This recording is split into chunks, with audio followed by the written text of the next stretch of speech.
আসসালামু আলাইকুম সুপ্রিয় দর্শক, আপনাদের সবাইকে সাদর আমন্ত্রণ জানাচ্ছি বাংলাদেশ টেলিভিশন চট্টগ্রাম থেকে আয়োজিত সাপ্তাহিক স্বাস্থ্য বিষয়ক অনুষ্ঠান সুস্থ দেহ সুস্থ মন দেখার জন্য। দর্শক, আজকে আমরা এমন একটি রোগ নিয়ে আলোচনা করব যে রোগটিকে বলা হয় সাইলেন্ট কিলার অথবা নীরব ঘাতক। এই রোগটি অনেক সময় দেখা যায় কোনো লক্ষণ ছাড়াই আমাদের ব্রেন, আমাদের হৃদরোগ এবং আমাদের কিডনির বিভিন্ন জটিলতা তৈরি করতে পারে। আজকে আমরা কথা বলবো হাইপারটেনশন বা উচ্চ রক্তচাপ নিয়ে। এই বিষয়ে কথা বলার জন্য আজকে আমাদের মাঝে উপস্থিত আছেন ডাক্তার কাজী শামীম আল মামুন, সহযোগী অধ্যাপক, হৃদরোগ বিভাগ, চট্টগ্রাম মেডিকেল কলেজ হাসপাতাল। ডাক্তার শামীম আল মামুন ভাই, আপনাকে স্বাগত জানাচ্ছি আমাদের এই অনুষ্ঠানে। ধন্যবাদ আমাকে এখানে আমন্ত্রণ জানানোর জন্য। শুরুতে আমরা জানতে চাই উচ্চ রক্তচাপ বা হাইপারটেনশন বলতে আসলে আমরা কি বুঝি? রক্তচাপ আমাদের সাথে ওতপ্রোতভাবে জড়িত। আমাদের একটা শরীরে নর্মাল রক্তচাপ আছে। এই রক্তচাপটা হয় কেন? হয় এই জন্য যে আমাদের সেন্ট্রালি একটা হার্ট আছে, হার্ট একটা পাম্পিং সিস্টেম, হার্ট পাম্প করবে, হার্টের এই প্রেশারটা সারা শরীরে রক্তনালীর মাধ্যমে ছড়িয়ে পড়বে। তো এই প্রেশার, নর্মাল প্রেশারটা মানুষের থাকবে। নর্মাল যদি প্রেশারই না থাকে তাহলে তো মানুষ আর বাঁচতে পারবে না। তো এই নর্মাল যে লেভেল একটা প্রেশার থাকা উচিত, এইখান থেকে যদি কোনো কারণে, কোনো রোগের কারণে হোক বা জেনেটিক কারণে হোক বা কোনো এনভায়রনমেন্টের কারণে হোক, যদি এই লেভেলটা নর্মাল থেকে অনেক বেশি হয়, তখনই আমরা একে বলি যে উচ্চ রক্তচাপ। এই যে আমরা বলছি উচ্চ রক্তচাপ, আমি আপনার কাছে জানতে চাই আমাদের স্বাভাবিক রক্তচাপ কতটুকু এবং আমরা কোন অবস্থায় রক্তচাপকে উচ্চ রক্তচাপ হিসেবে আমরা অভিহিত করব? না, এটা আসলে আমাদের সবারই জানা দরকার। কারণ হলো যে আমাদের বাংলাদেশের আমরা দেখেছি যে প্রতি 4 জনে একজন প্রায় উচ্চ রক্তচাপে ভুগে। তো এই জন্য আমার নর্মাল ব্লাড প্রেশার কত এটা যেমন জানতে হবে। এই জন্য ওয়ার্ল্ড বিভিন্ন হার্ট অ্যাসোসিয়েশন বা ইএসসি এরা বলে যে নো ইউর নাম্বার, তোমার নাম্বারটা কত, রক্তচাপ লেভেল কত তোমাকে জানতে হবে। তো আমাদের রক্তচাপের দুইটা লেভেল থাকে, একটা হলো সিস্টোলিক আর একটা হলো ডায়াস্টোলিক। তো উপরের যে লেভেলটা ওটাকে আমরা বলি 110 থেকে 140 পর্যন্ত নর্মাল, আর নিচের যে লেভেলটা এখানে বলি আমরা 60 থেকে 90 পর্যন্ত নর্মাল। যদি এই লেভেল থেকে নিচেরটা 90-এর বেশি হয়, উপরেরটা 140-এর বেশি হয়, তাহলে আমরা এটাকে উচ্চ রক্তচাপ বলে লেভেল করতে পারি। এই যে হাই ব্লাড প্রেশার বা উচ্চ রক্তচাপ, কি কি কারণে আসলে উচ্চ রক্তচাপ হতে পারে? আসলে উচ্চ রক্তচাপের আমরা এটা ক্যাটাগরি করি দুইভাবে। যে আমরা যেটা বলি যে 95% উচ্চ রক্তচাপের কারণ হলো ফ্যামিলিয়াল বা জেনেটিক বা এনভায়রনমেন্টাল, যেটার একজ্যাক্ট কারণ আদৌ কেউ জানে না। বংশগত যেটা আমরা বলি যে বংশগত হতে পারে, কার বাবা বা প্রেশার আছে তার হতে পারে। এই জন্য জেনেটিক, এনভায়রনমেন্টাল এই ফ্যাক্টরগুলো যে কারণে প্রেশারগুলো বৃদ্ধি পায়, এটাকে বলি আমরা ইসেনশিয়াল হাইপারটেনশন বা প্রাইমারি হাইপারটেনশন বা উচ্চ রক্তচাপ, যেটা প্রাইমারি কারণ। আর 5% কারণ আছে যে কিছু রোগের কারণে রক্তচাপটা বেড়ে যায়। এটার মধ্যে প্রধান ধরতে পারেন যে প্রধান যে কারণ, যে কিডনি যদি কোনো প্রবলেম হয়, যে আমাদের মেডিকেলের ভাষায় বলি যে অ্যাকুট গ্লোমেরুলাইটিস, ক্রনিক গ্লোমেরুলাইটিস বা সিকেডি হয়, বা রেনালের উপরে একটা গ্ল্যান্ড থাকে, অ্যাড্রেনাল গ্ল্যান্ড, ওটার কারণে যদি কারো পেইকোমোসাইটোমা হয়, অন্যান্য হরমোন আদার আছে যেমন হাইপোথাইরয়েডিজম বা হাইপারথাইরয়েডিজম যদি হয়, কেউ যদি ড্রাগ অ্যাবিউজ করে, স্টেরয়েড বা পেইন কিলার, ব্যথার ওষুধ খুব বেশি খায়, কেউ যদি কন্ট্রাসেপটিভ নেয়, এই কারণে অনেক সময় প্রেশার বেড়ে যেতে পারে। আবার আরও কিছু হার্টের রোগ আছে যেমন কোয়ার্কটেশন অফ অ্যাওর্টা, এবং প্রেগনেন্সিও একটা ফ্যাক্টর। এগুলো হলো ওই 5%-এর মধ্যে পড়বে। এই 5%-এর কিছু কারণের জন্য এক্সেস লবণ নিল, ড্রাগ নিল, মেডিকেশন নিল, অথবা কোনো রোগ হলো, এই কারণে যে প্রেশারটা বৃদ্ধি পাবে, এটা হলো আমরা বলি সেকেন্ডারি হাইপারটেনশন। কিন্তু ম্যাক্সিমাম হাইপারটেনশনের কারণ হলো আননোন, যেটা আমরা প্রাইমারি হাইপারটেনশন বলি, যেটা বংশগতভাবেই হয়। বাকি 5%-এর রোগের কারণে হতে পারে। মানসিক চাপ কি উচ্চ রক্তচাপের জন্য দায়ী বলে কি আপনি মনে করেন? ইদানিং আসলে এটা খুব গুরুত্বপূর্ণভাবে দেখা হচ্ছে। বিভিন্ন আমাদের হার্টের সোসাইটিগুলাও বা বিভিন্ন স্টাডিতে দেখা যাচ্ছে যে এই যে ইয়াং লেভেল বা বিভিন্ন লেভেলে প্রেশার, এত রোগ বাড়তেছে, প্রেশারের রোগী বাড়তেছে, এটার অন্যতম আরেকটা ফ্যাক্টর হলো যে তার মানসিক টেনশন, তার পার্সোনাল টেনশন আছে। একটা ছেলে যদি হয়, তার নিজের টেনশন আছে, তার পরিবারের চিন্তা চেতনা টেনশন আছে, সে কীভাবে নিজে ঘুরে উঠবে এই টেনশনগুলো আছে। যার ফলে সে এই টেনশনের কারণে আসলে কি তার ইফেক্ট পড়ে হলো তার ঘুমে গিয়ে, সে ভালো স্লিপ নিতে পারে না, ঘুম পাড়তে পারে না। তো এই যে আমাদের ধরেন খাদ্যাভ্যাস বলেন, অন্যান্য রিস্ক ফ্যাক্টরের সাথে ইদানিং এই টেনশনটা একটা গুরুত্বপূর্ণ ফ্যাক্টর হিসেবে কাজ করছে। যেমন এই টেনশনের কারণেই এই প্রাইমারি হাইপারটেনশন যেটা হওয়ার কথা ছিল একজনের 50-এর পরে বা 60-এর পরে, সেটা 30-40-এর মধ্যেই হয়ে যাচ্ছে প্রেশারটা। এই জন্য টেনশনটা একটা গুরুত্বপূর্ণ ভূমিকা রাখে আর কি প্রেশার বৃদ্ধির ক্ষেত্রে। লবণ, অনেকে দেখা যায় কি ভাতের সাথে আলগা লবণ খেয়ে থাকে। এই লবণ আসলে কতটুকু ক্ষতিকর, বা এই লবণের কারণে আসলে কি উচ্চ রক্তচাপ হতে পারে কিনা? হ্যাঁ, অবশ্যই হতে পারে। কারণ হলো যে লবণে আমরা জানি যে সোডিয়াম ক্লোরাইড থাকে। তো সোডিয়ামটা আমাদের শরীরে যত বেশি যাবে এটা আসলে রক্তচাপ বাড়াবে, এবং ক্লোরাইডও এটা আসলে পানিকে ধরে রাখে ভিতরে। তো আমাদের যার ফলে এটা যদি শরীরে পরিমাণ বেশি হয়, এটা লং টার্ম যদি অনেকে বেশি বেশি লবণ খায়, ভাতের সাথে এক্সট্রা লবণ খায়, তরকারিতে বেশি লবণ খায়, এটার কারণে তার একটা ইফেক্ট কিডনির উপর যে পড়ে, এবং ওটার কারণে তার প্রেশারটা একটু আস্তে আস্তে আস্তে বাড়তে থাকে। এই জন্য আমরা বলি যে আপনারা লবণ, এক্সট্রা লবণ, অ্যাডেড সল্ট যেটা আমরা বলি, এটা না খাওয়া ভালো, এটা খাওয়া যাবে না। অ্যাডেড সল্ট ক্ষতি করে। এবং আরও যদি ভালো করে বলি যে আমরা নির্দিষ্ট করে যে প্রতিদিন আপনি 5 গ্রামের বেশি লবণ খাবেন না, বা একটা টেবিল, একটা চামচ, 1 চামচের থেকে যাতে কম হয়, বেশি যাতে না হয়, এর চেয়ে বেশি আসলে লবণ খাওয়া যাবে না। এটা রক্তচাপকে, যাদের নাই তাদের একটা রিস্ক ফ্যাক্টর হিসেবে কাজ করবে, আর যাদের প্রেশার আছে, ওষুধ খাচ্ছে, সাথে লবণও খাচ্ছে, তাদের আরও বেড়ে যাবে। ওবেসিটি বা স্থূলতা, বা যারা একটু ওজন বেশি, তাদের উচ্চ রক্তচাপ হওয়ার ঝুঁকিটা এত বেশি কেন আসলে? অবিসিটি এটা একটা আমরা বলি যে চেইনের মতো। আমরা অবিসিটি, হাইপারটেনশন, ডায়াবেটিস, এটা আমরাকে একটা চেইন বলি, যে কারো যদি একটু অবিসিটি থাকে, there is a chance of hypertension, chance of diabetes. আবার ঠিক কারো যদি ডায়াবেটিস থাকে, তার কিন্তু অবিসিটি হওয়ার চান্স থাকবে, আবার প্রেশার হওয়ারও চান্স থাকবে। তো এই তিনজন হলো যেমন ভাইয়ের মতো, একজন আরেকজনকে টানে। তো যে অবেস হলো, তার আসলে তার ওজনটা বেশি। তো ওজনটা বেশি হলে তার আসলে হার্টের পাম্পের কার্যকারিতা বেশি করতে হবে। দেখা যাবে তার শরীরে কোলেস্টেরল লেভেল বেশি।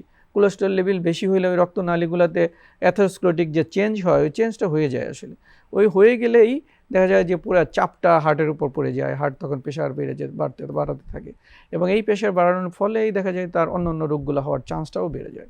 এই জন্য অবেসিটিটা আমরা বলি যে আপনার বিএমআই লেভেল দেখতে হবে, ডেফিনেটলি এটা 25-এর নিচে রাখতে হবে বিএমআইটা।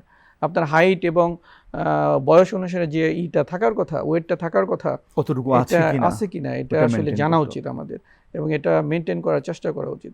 একজন নর্মাল মানুষের জন্য বিএমআই আমরা বলি যে 25-এর নিচে রাখতে হবে। দুটো প্রশ্ন আমি আপনাকে একসাথে করতে চাই। প্রথমটা হচ্ছে, কোনো লক্ষণ ছাড়া কি কোনো রোগীর উচ্চ রক্তচাপ হতে পারে কিনা? হয়তো অনেক দিন পর সে প্রেশার মাপলো, দেখলো প্রেশার অনেক হাই, কিন্তু কোনো লক্ষণ নাই। আরেকটা হচ্ছে, উচ্চ রক্তচাপের লক্ষণগুলো আসলে কি কি? এটা আমাদের সচেতন নাগরিক হিসেবে সবাইকেই জানতে হবে। আমরা এই হাইপার টেনশনের বেশিরভাগ ক্ষেত্রে দেখা যায় যে কোনো লক্ষণ থাকে না, হঠাৎ করে একদিন প্রেশার অনেক বেশি বেড়ে যায়। লাইক ধরেন নর্মাল থাকার কথা 120/80, এটা হয়ে গেছে একদম 180 বা 110-এর উপর। তো এই জন্য আমরা কি বলি, হাইপার টেনশন হলো একটা সাইলেন্ট ক্লিয়ার। এটা আপনাকে বুঝতে যাবে না যে আপনার প্রেশারটা বাড়ছে, তাহলে আপনার কোনো লক্ষণও বুঝবেন না। ইউজুয়ালি লক্ষণ থাকে না, এদের সংখ্যাটাই বেশি। এবং দেখা যায় যে লক্ষণ যেহেতু থাকে না, যখন এটা ধরা পড়ে তখন অন্য সমস্যা নিয়ে ধরা পড়ে। যেহেতু সে লক্ষণ নেয়, তার হয়তো এটার সাথে প্রেশারের সাথে হার্টের প্রবলেম হয়ে গেছে, একটু কিডনির প্রবলেম হয়ে গেছে, নাহলে চোখে কম দেখতেছে, নাহলে ব্রেনের প্রবলেম হয়েছে। তো এই সাইলেন্ট কিলার বলে বা লক্ষণ থাকে না বলে এই সমস্যাগুলো নিয়ে প্রথমে প্রেজেন্ট করে, এটা একটা দিক। আর এটা ছাড়া কিছু পেশেন্ট হতে পারে যে একদম ডেফিনেটিভ উচ্চ রক্তচাপের ওই রকম লক্ষণ পাওয়া যায় না, বা ওই রকম থাকেও না। তবে কিছু রুগী দেখা যায় যে ঘাড়ে ব্যথা নিয়ে আসে, মাথা ব্যথা নিয়ে আসে, বা একটু বমি বা ঘেমে যায়, এই লক্ষণগুলো নিয়ে আসতে পারে। আবার যদি সেকেন্ডারি কোনো কজের কারণে, ধরেন যেসব রোগের কারণে ব্লাড প্রেশার বাড়ে, ওই রোগের লক্ষণগুলো নিয়ে আসতে পারে। ধরেন কারো কিডনির সমস্যা হলো, তাহলে তার একটু ইউরিন কম পাস হতে পারে, তার একটু সোয়েলিং আসতে পারে, পা ফুলা নিয়ে আসতে পারে। কারো যদি হরমোনাল প্রবলেম হয়, ওই হরমোনাল কারণে পার্টিকুলার সিমটম, যেমন কারো বুক ধরফর বেশি বেড়ে যেতে পারে, সোয়েটিং বেড়ে যেতে পারে, আর শরীরে যেমন বার্নিং সেন্সেশন হয়, ওই জিনিসগুলো নিয়ে অনেক সময় আসতে পারে। তো একটা হলো ভেরি কমন হলো যে কোনো লক্ষণ থাকবে না, নাম্বার 1। নাম্বার 2 হলো সীমিত লক্ষণ হতে পারে, যে ঘাড়ে ব্যথা, মাথা ব্যথা, সোয়েটিং, মাথা ঘোরানো, এগুলো থাকতে পারে। আর একটা হলো লাস্টলি যে রোগের কারণে তার হাইপারটেনশন, ওই রোগের লক্ষণগুলো নিয়ে আসতে পারে। এই 3টা ভাবে আমাদের কাছে আসলে উচ্চ রক্তচাপের রোগীগুলো এসে থাকে। ব্লাড প্রেশার মাপার আসলে সবচেয়ে ভালো উপায় কোনটি? অনেকে দেখা যায় ডিজিটাল পদ্ধতিতে ব্লাড প্রেশার মাপে, এটা কি আসলে সঠিক কিনা? আর সাথে আরও একটি কোয়েশ্চেন আমি করতে চাই, আমরা আসলে কতদিন পর পর একজন প্রেশারের রোগীকে বা উচ্চ রক্তচাপের রোগীকে আমরা প্রেশারটা মনিটর করব? না, এটা আসলে খুবই ভাইটাল। আসলে এক সময় আমরা ব্লাড প্রেশার মাপার জন্য যে পারদ দিয়ে মেশিন, ম্যানুয়ালি যেটা আমরা ম্যানুয়াল করতাম, যেটা, ওটা জি। খুব করতাম। বাট ইদানিং পারদকে ডিসকারেজ করা হয়, কারণ পারদ আসলে হিউম্যানের জন্য একটা বড় মানে ভারী ধাতু বলে এটাকে একটু অ্যাভয়েড করতে যাচ্ছে, এটা ক্ষতিকারক হতে পারে। তো এই জন্য আমরা পারদটা এখন আর ইউজ করি না। সবচেয়ে ভালো হলো যে ম্যানুয়ালি আমরা যেটা মারি, এটা হলো বেস্ট অপশন। বাট কোভিড বা এই পিরিয়ডে বিভিন্ন স্টাডিতে দেখা গেছে যে ডিজিটাল মেশিন, যদি এটা ভ্যালিডেটেড মেশিন হয়, যেগুলা ডিক্লেয়ার হয়, আমাদের বিভিন্ন সোসাইটি থেকে ডিক্লেয়ার হয় যে এই মেশিনটা ভ্যালিডেটেড রিপোর্ট দিচ্ছে বা এই মেশিনের মেজারমেন্টটা অ্যাকুরেট আছে, তো ওই পার্টিকুলার কোম্পানির পার্টিকুলার মেশিনটার উপর আমরা আস্থা রাখতে পারি যে ডিজিটাল মেশিনগুলো ভালো কাজ করে। ইদানিং জাপানের কিছু মেশিন আছে যেগুলো আমাদের বাংলাদেশে পাওয়া যায়, ওইগুলো আসলে একজ্যাক্ট ফিগারটা দেয় ডিজিটাল মেশিনগুলো। তো আমরা ডিজিটাল মেশিন ইউজ করতে পারবো। তবে মেশিন শুধু ইউজ করলে হবে না, আমাকে আসলে জানতে হবে যে এই প্রেশার মাপার জন্য আমাদের কি প্রসেস ফলো করতে হবে। এক্স্যাক্টলি। এই জিনিসটা যদি আমরা না করি, শুধু প্রেশার মাপলাম, বেশি পাইলাম বলে দিলাম উচ্চ রক্তচাপ, এটা আসলে ঠিক হবে না, এটা আসলে ভুল হবে। কারণ হলো যে আমাকে কাম অ্যান্ড কোয়াইট থাকতে হবে, মিনিমাম 5 মিনিট একটু রেস্টে থাকতে হবে, আমার ব্লাডার ফুল থাকা যাবে না, আমি প্রেশার মাপার আগে আধা ঘন্টার মধ্যে কফি, চা অথবা অ্যালকোহল এই জাতীয় কোনো খাবার খাওয়া যাবে না। এটা হলো মাপার আগের ঘটনা। আর মাপার সময় এই নিয়মগুলো আমাদের অবশ্যই মানতে হবে যে তাকে বসে মাপানো বেস্ট, হাতটা একটু সাপোর্টে রাখতে হবে। হাতটা যদি খোলা ধরে রাখি এভাবে মাপিয়ে হবে না, আসলে হাত সাপোর্টে রাখতে হবে, ব্যাক সাপোর্টে রাখতে হবে, দুই পায়ের তালুটা মাটিতে লাগানো থাকতে হবে। তারপরে যদি আমি প্রপার মেশিন দিয়ে ঠিক মতো বসিয়ে প্রেশারটা মাপি, এই প্রেশারটা আসলে অ্যাকুরেট প্রেশার দেবে। এবং সিঙ্গেল রিডিং দিয়েও আমরা বলি যে ব্লাড প্রেশার আপনি উচ্চ রক্তচাপ বলতে পারবেন না, মিনিমাম 2 থেকে 3টা রিডিং লাগবে। লাস্ট 2টার অ্যাভারেজ করে যে প্রেশারটা আমরা পাবো, ওটাকে আমরা ধরে নেব যে ওনার একজ্যাক্ট ব্লাড প্রেশার, যে ওই প্রেশারের লেভেলটা। তাহলে একবার মেপে আমি উচ্চ রক্তচাপ বলা ঠিক হবে না, এটা ইনজাস্টিস হবে। তো আমাকে মিনিমাম 2বার না হলে 3বার মাপতে হবে। লাস্ট 2টার অ্যাভারেজ করে যেটা আসবে, ওই প্রেশারটাই আমাদের লিগ্যাল প্রেশার ধরতে হবে। ওটা দেখে আমি সিদ্ধান্ত নেব তার প্রেশার আছে কি নাই। এবার আরেকটা ভালো কোশ্চেন যে কতদিন পর পর আমরা প্রেশার মাপবো একজন নর্মাল। আমরা এটা একটা গাইডলাইনে এবার আসছে, ইএসসির গাইডলাইনে, যে কারো বছর যদি 40-এর কম হয় তাকে প্রতি 2 বছরে একবার মাপলেই হবে। আবার যদি কারো বছর 40-এর কম হয় কিন্তু তার রিস্ক ফ্যাক্টর আছে, তার ডায়াবেটিস আছে, কিডনির প্রবলেম আছে, তাহলে তাকে মান্থলি মাপতে হবে, কারণ তাকে সুপারভিশনে রাখতে হবে। যদি কোনো রিস্ক ফ্যাক্টর না থাকে, 40-এর কম হয়, তাকে 2 বছর পর পর মাপবো। আর যদি 40-এর বেশি হয়, ওদেরকে বলছে 1 বছর পর পর মাপতে। আবার ইদানিং আরেকটা গাইডলাইন, আরেকটা পয়েন্ট যেটা বলছে যে কারো যদি বাবা মা দুজনই ব্লাড প্রেশার থাকে, তাকে আসলে স্কুল লাইফ থেকে প্রেশার মাপা উচিত, প্রতি 2 বছরে একবার করে মেপে যেতে হবে। কারণ যেহেতু তার বাপ মার প্রেশার আছে, he have the priority person, তার চান্স আছে ব্লাড প্রেশার হওয়ার, হাইপারটেনশন হওয়ার বা উচ্চ রক্তচাপ হওয়ার একটা চান্স থেকে যায়। সেই জন্য ওনার এই লেভেলগুলো এই স্টুডেন্টদের থেকেই, মানে স্কুল লাইফ থেকেই আমরা বলি 2 বছর পর পর একবার প্রেশার মেপে রেকর্ডে রাখতে, সে যাতে কোনো বড় অঘটন না পড়ে, কোনো কমপ্লিকেশন নিয়ে আমাদের কাছে না আসে। এই জন্য এটা হলো একটা স্ক্রিনিং প্রোগ্রাম, সচেতনতা বৃদ্ধি করার জন্য প্রোগ্রাম। তাহলে আসলে আমরা যে হাইপারটেনশনের যে প্রিভ্যালেন্স ইনসিডেন্স অনেক বেশি, এটা কমাইতে পারবো। আরেকটা প্রশ্ন করতে চাই, সেটা হচ্ছে গর্ভাবস্থায় আসলে অনেক সময় দেখা যায় অনেক গর্ভবতী মাদের প্রেশারটা বেড়ে যায়, এটার কারণটা আসলে কি? এটা গর্ভাবস্থায় আমরা প্রেগনেন্সিতে আসলে 2 ধরনের বলি প্রেশার, একটা হলো যে হাইপারটেনশন উইথ প্রেগনেন্সি, আরেকটা হলো প্রেগনেন্সি ইনডিউসড হাইপারটেনশন। প্রেগনেন্সি নিজেও একটা হাইপারটেনশন তৈরি করে। আমরা যদি আফটার 20 উইক্সের পরে কারো গর্ভাবস্থায় প্রেশারটা আসে, এটা আমরা বলি প্রেগনেন্সি ইনডিউসড হাইপারটেনশন, মানে প্রেগনেন্সির কারণেই তার প্রেশারটা বাড়ে। এবং এদের সংখ্যাও কম না, অনেক, প্রায় টোটাল প্রেগনেন্সির 1/3 হলো প্রেগনেন্সি ইনডিউসড হাইপারটেনশন, গর্ভাবস্থায় তার প্রেশারটা বেড়ে যায়, উচ্চ রক্তচাপ হয়। তো এটা নিয়ে তো ভয় পাওয়ার কিছু নাই। এই জন্য এটা ওনাকেও আমাকে ওই যে আমরা যে বলি 3 মাস পর পর ফার্স্ট ইয়েতে, এরপর 1 মাস পর পর সেকেন্ড ট্রাইমাস্টার বা থার্ড ট্রাইমাস্টার আরেকটু কাছাকাছি প্রেশারটা একটু মেনটেন করতে হবে, মনিটর করতে হবে। যদি প্রেগনেন্সি ইনডিউসড হাইপারটেনশন হয়, তাহলে এটা প্রেগনেন্সির পরে আবার 1.5 মাসের মধ্যে এটা চলে যায়, নর্মাল হয়ে যায়, যদি আর কোনো রিস্ক ফ্যাক্টর তার না থাকে। কাজে এটা ওই সময়টা একটু রিস্ক থাকবে, ওই সময়ের জন্য আমাকে এটাকে মেনটেন করতে হবে, এই প্রেশারটাকে নর্মাল কন্ট্রোলে রাখতে হবে। ওনাদের আবার কন্ট্রোল লেভেল একটু বেশি, অন্যদের জন্য যদি আমরা বলি যে 130-এর নিচে রাখবেন, ওনারা বলি 135 পর্যন্ত রাখলেও হবে, বা নিচেরটা 85 পর্যন্ত রাখলেও হবে। তো সেই জন্য আমাকে মনিটরিংয়ে রেখে প্রেগনেন্সির এই প্রেশারটাকে একটু কন্ট্রোলের মধ্যে রাখতে হবে। এটা হলেই ওনার জন্য আর ক্ষতিকারক হবে না এটা। আমরা কিছু রোগী পাই, ওনাদের মধ্যে একটা ধারণা কাজ করে, হয়তো হাইপারটেনশন বা উচ্চ রক্তচাপ ডায়াগনোস হয়ে গেল, ওনাকে হয়তো আমরা বা আপনারা বললাম যে ওষুধ আরম্ভ করতে, ওনারা অনেক সময় ভয়ে ওষুধ আরম্ভ করলো না। ওনাদের ব্যাক অফ দ্য মাইন্ডে একটা যুক্তি থাকে যে আমি যদি প্রেশার ওষুধ একবার আরম্ভ করি আমাকে সারা জীবন খেতে হবে। আপনি এই ব্যাপারটা যদি আমাদেরকে একটু ব্যাখ্যা করতেন। এটা আমাদের দেশের মানুষের একটা কমন অ্যাটিটিউড যে আমি ওষুধ শুরু করব কি করব না, দেয়ার ইজ এ থিঙ্কিং, সিদ্ধান্ত নিতে তারা একটু দেরি করে। এটার বিষয়ে আমরা বলবো যে আসলে ওই রকম না যে প্রেশার ওষুধ শুরু করলেই এটা আজীবন খেতে হবে, তা আমরা বলি না। এখন আমরা বলি যে আপনার প্রেশার যদি মেনটেন হয়, কন্ট্রোল থাকে, তাহলে একসময় আমরা প্রেশার ওষুধটা কমিয়ে কমিয়ে একদম বাদ দিয়ে দেবো। This is the Real fact. কারণ এরকম অনেক পায় যে হঠাৎ করে সাডেন আননোন কারণে প্রেশার হয়ে গেছে 180 বা 110, বাট তাকে মেডিকেশন দেওয়ার পর আস্তে আস্তে কমে গেছে। ইভেন আরও ডোজ কমানোর পর দেখি যে না নর্মাল থাকতেছে, আবার ডোজ কমানোর পর দেখা যাচ্ছে তার প্রেশার নর্মাল। তাহলে আমরা আসলে এদের ক্ষেত্রে প্রেশার আজীবন খেতে হবে তা না। আবার আপনি এই যে প্রেগনেন্সির সময় যে প্রেশারটা হলো, সে যদি না খায় তার তো ক্ষতি হয়ে যাবে, বাচ্চার ক্ষতি হয়ে যাবে, কিন্তু এটা তো আসলে 1.5 মাস পরেই ভালো হয়ে যাবে। তাহলে এই হাইপার টেনশনটা যে হলেই আজীবন থাকবে এই ধারণা থেকে একটু বেরিয়ে আসতে হবে আমাদের।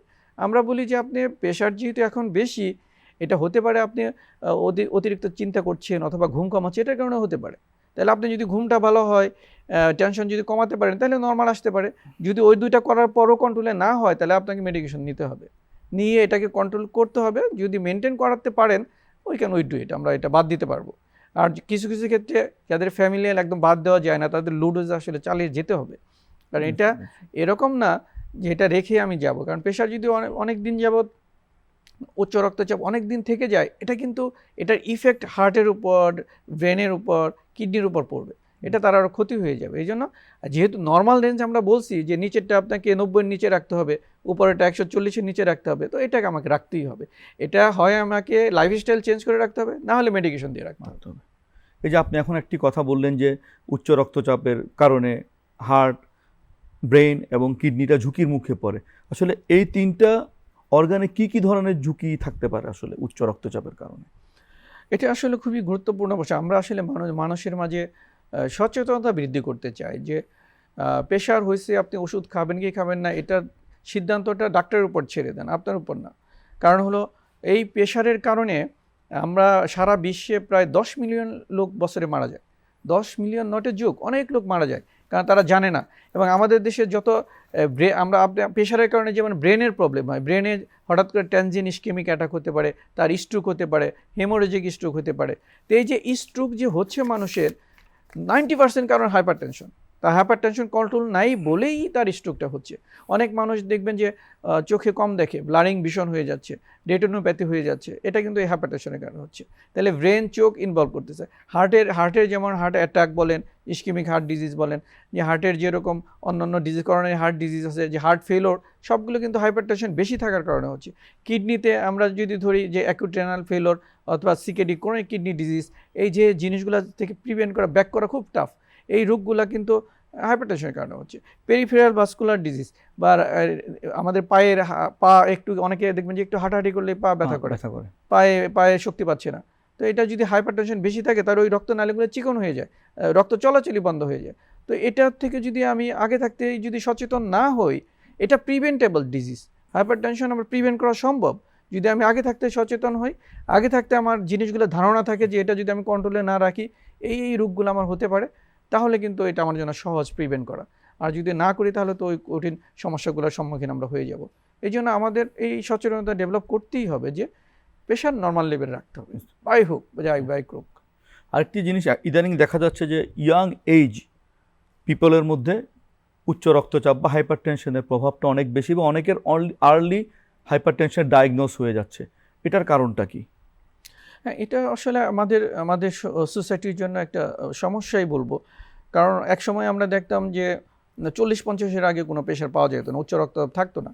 কিন্তু ইদানিং ইয়াং পিপুলের মধ্যে, ইভেন আমি একটা পেশেন্ট 18 বছর, তাকে পাইতেছি যে তার উচ্চ রক্তচাপ।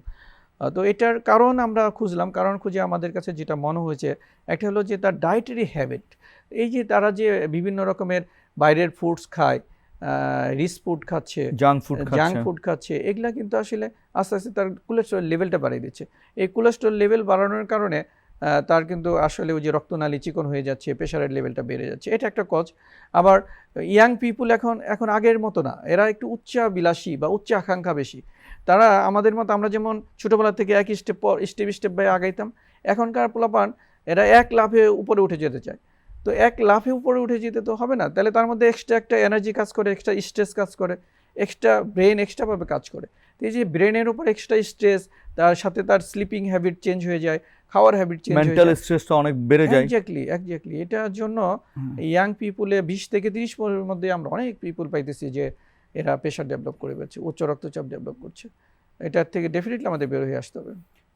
এই অবস্থায় উচ্চ রক্তচাপ রোগীদের ক্ষেত্রে আসলে আমরা কোন কোন খাবার এড়িয়ে যাব এবং তাদের লাইফস্টাইল কী রকম হবে আসলে আপনি মনে করছেন? এটাই জরুরি আমাদের জন্য, কারণ হলো যে প্রিভেনশন ইজ বেটার দ্যান কিউর। আমি যদি প্রিভেনশন করতে চাই তাহলে আমার ডায়েটারি হ্যাবিট কী হবে আমাকে জানতে হবে।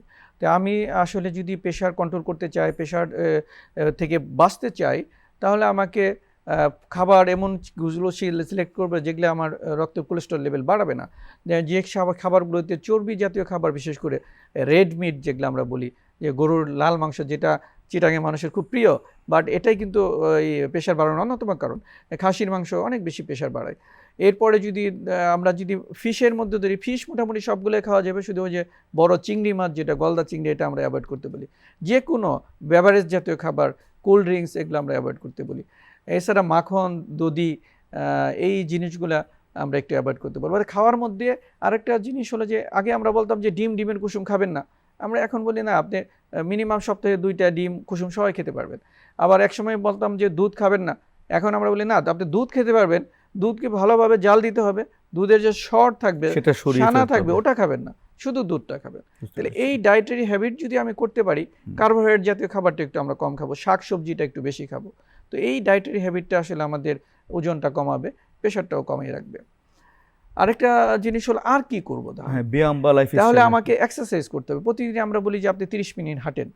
আমরা সাধারণত সেডেন্টারি ওয়ার্কার টাইপে বসে কাজ করে অভ্যাস, অফিসিয়াল কাজ করবে, এটাতে হবে না। আমাকে প্রতিদিন মিনিমাম আধা ঘন্টা হাঁটতে হবে, অথবা রেগুলার একটা এক্সারসাইজ করতে হবে।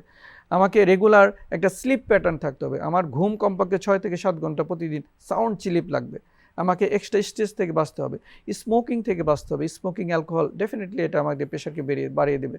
তো এটা থেকে আমরা যদি অ্যাভয়েড করতে পারি, স্ট্রেস কমাতে পারি, ডায়েটারি মেনটেন করতে পারি, রেগুলার এক্সারসাইজ করতে পারি, এবং রিস্ক ফ্যাক্টর যদি থাকে ওগুলো যদি কমাইতে পারি, তাহলে আসলে আমরা এই রোগটাকে প্রিভেনশন করতে পারবো বলে মনে করি। আমরা অনুষ্ঠানের একেবারে শেষ পর্যায়ে চলে এসেছি। হয়তো আরও অনেক প্রশ্ন করার ছিল, সময় স্বল্পতার কারণে আমি করতে পারছি না। আপনি দর্শকদের উদ্দেশ্যে কিছু বলে দর্শকদের থেকে বিদায় নেবেন। উচ্চ রক্তচাপ নাই এরকম পরিবার এখন বাংলাদেশে নাই। হয়তো আপনার বাপ মা, না হয় দাদা দাদি, না হয় আত্মীয় স্বজন, কেউ না কারো প্রেশার আছে, উচ্চ রক্তচাপ আছে। সেই জন্য এই রক্তচাপ সম্পর্কে ভালোভাবে জানুন, রক্তচাপের যে ক্ষতিকারক দিকগুলো সম্পর্কে জানুন, এবং এই রোগকে প্রতিরোধ করার চেষ্টা করুন। তাহলেই আপনি সবাই মিলে এই দেশে উচ্চ রক্তচাপের হার কমাতে পারবো। ধন্যবাদ সবাইকে। ধন্যবাদ ডাক্তার কাজী শামীউল মামুন ভাই, অনুষ্ঠানে উপস্থিত থেকে আমাদেরকে আপনার মূল্যবান পরামর্শ দেওয়ার জন্য। আমরা এতক্ষণ শুনছিলাম উচ্চ রক্তচাপ নিয়ে। এটাকে আমি আগেও বলেছি, এটাকে আসলে বলা হয় নীরব ঘাতক বা সাইলেন্ট কিলার। আশা করি আজকের পর্বের মাধ্যমে আমরা অনেক কিছুই বুঝতে পারছি যে আসলে আমাদের করণীয় কী হবে, বা আমরা কী করা উচিত বা কী করা উচিত না, বা আমরা কিভাবে আমাদের লাইফস্টাইল মেনটেন করব, আমাদের খাদ্যাভ্যাস মেনটেন করব। আশা করি এই পর্বের মাধ্যমে আমাদের যতটুকু আপনাদেরকে মেসেজ দেওয়ার কথা অতটুকু হয়তো পৌঁছাতে পেরেছি। আগামী পর্বে আরও একটি রোগ এবং এর চিকিৎসা ব্যবস্থা নিয়ে আমরা আপনাদের মাঝে হাজির হব। সেই পর্যন্ত আপনারা ভালো থাকুন, সুস্থ থাকুন, বাংলাদেশ টেলিভিশন চট্টগ্রামের সাথেই থাকুন। আল্লাহ হাফেজ।